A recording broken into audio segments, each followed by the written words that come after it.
Meet two doctors. One lives in Munich, the other lives in Austin, Texas. Both work insane hours. Both save lives for a living. Both count as high earners, at least on paper, in their own country. Ask them one question. Do you feel rich? And you get two completely different answers.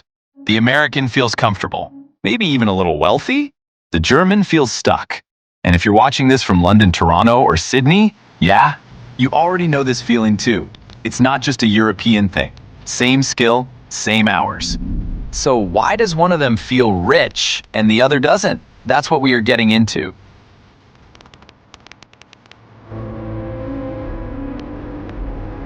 Before we even get to taxes, let's be honest, the starting line isn't equal to begin with. At the very top, senior engineers, surgeons, law firm partners, US salaries just go higher. Hitting $200,000 a year happens a lot more often in America than it does for the same kind of job in Europe.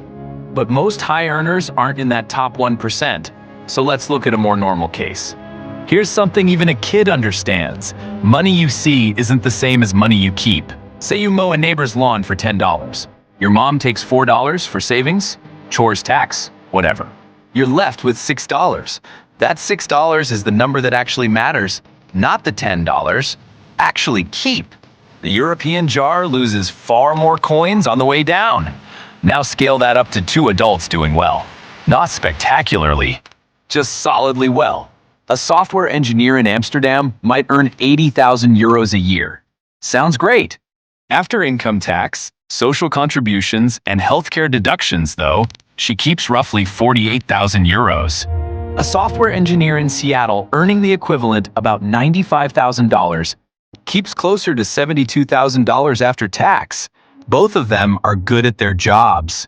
One just walks away with more of what she made. There's a part of this that happens before your paycheck even exists. The number a company offers you is really just the tip of an iceberg. In a lot of Europe, if a company agrees to pay someone 80,000 euros, that's not what actually leaves the company's account.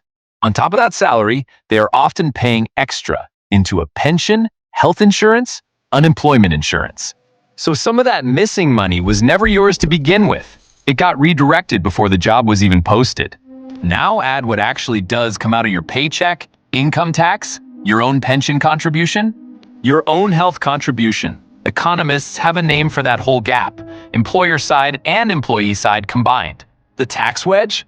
In countries like Belgium, Germany, France, and Austria, that wedge has historically been among the largest in the developed world, close to half the total cost of employing someone in some cases.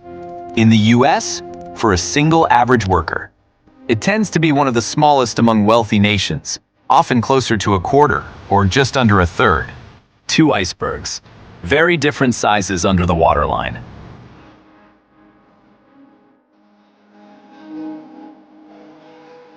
Say you and a friend each have $100. In your town, bread costs $1. In your friend's town, the same loaf costs $2. You've got more real money, same $100, but yours goes further. Across much of Western Europe, groceries, fuel, and electricity often cost noticeably more than in the average US city. And almost nobody There's a warns you hidden about toll it. here too, Groceries, and almost games, nobody even warns snacks. you about Each one costs you more. Picture this, Across every Western single Europe, these time you hidden buy a costs snack, add up fast. a video game, a pair of shoes, you have to cross a toll bridge first. The gate drops, and it takes a slice automatically, no matter how small the purchase. That's basically VAT. In the UK, Germany, and the Netherlands, it usually sits around 19 to 21%, already baked into the price tag before you even see it. US sales tax is normally much lower, and it only shows up at checkout. Canada and Australia run a similar, smaller toll of their own, GST. So Europeans aren't just taxed once, coming in through the paycheck. They cross that same bridge every time they spend, going back out.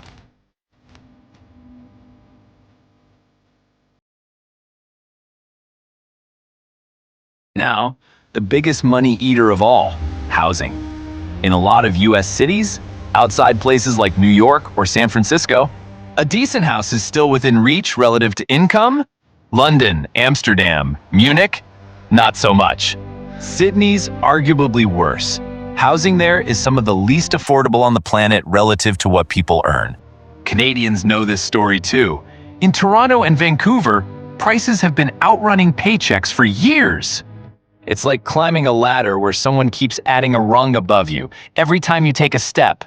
And here's the trap. When the big goal feels impossible, your income stops feeling like a win. You could earn double and still feel like you're losing.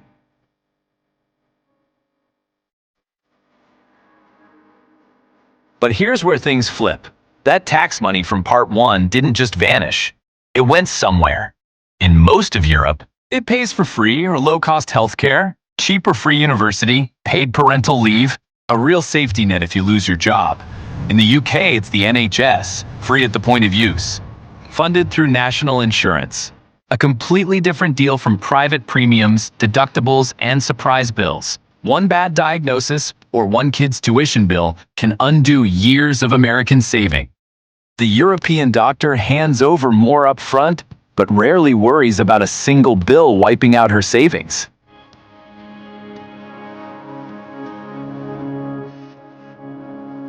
There's one more piece to this, and it's less about money and more about how money feels. In the US, retirement savings usually live in something like a 401k, money in the stock market, visible on an app. Climbing or dropping in real time? You can check your phone and watch the number move. It feels like something you actually own. In much of Europe and parts of Canada and Australia too, though it varies, a big share of retirement security comes from a state pension. A promise from the government that decades from now, it will pay you monthly. Both can genuinely add up to real security, but only one of them lets you watch it happen. And that alone can make a saver in Chicago feel wealthier than a saver in Cologne, even if they are setting aside similar amounts.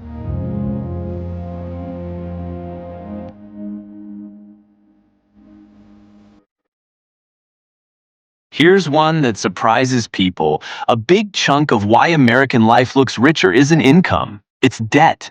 The average American household carries far more consumer debt than the average European one. Credit cards, car loans, buy now, pay later plans, low down payment mortgages that let people buy a house with almost nothing saved up first. Europe's credit culture tends to be more cautious. Save first, spend after. So what you see usually matches what's actually in the account. So when a colleague on a similar salary has the bigger house, the newer car, the nicer vacations, debt is often quietly doing a lot of that work. It's not really an apples to apples comparison. Part of that lifestyle is paid for by paychecks that haven't landed yet.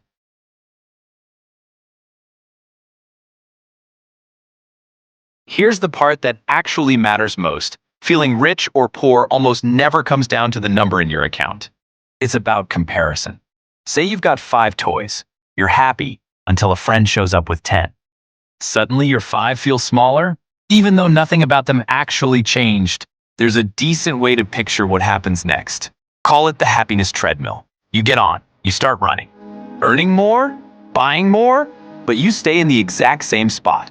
As whole countries get richer over time, average happiness barely moves because everyone's treadmill speeds up together. The first raise feels amazing, like jumping ahead on the belt. By the 5th one, your legs have just adjusted to the new speed, and normal doesn't feel like winning anymore. Europeans see American salaries, American house tours, American lifestyles constantly, YouTube, Instagram, TikTok. So a genuinely good European salary starts to feel small. Not because it is, because it's being measured against a different system, running on a different treadmill entirely. It's comparing your 5 toys to a friend's 10, without noticing his parents also cover things yours never has to. That comparison trap shapes how wealthy people feel more than any tax bracket ever could.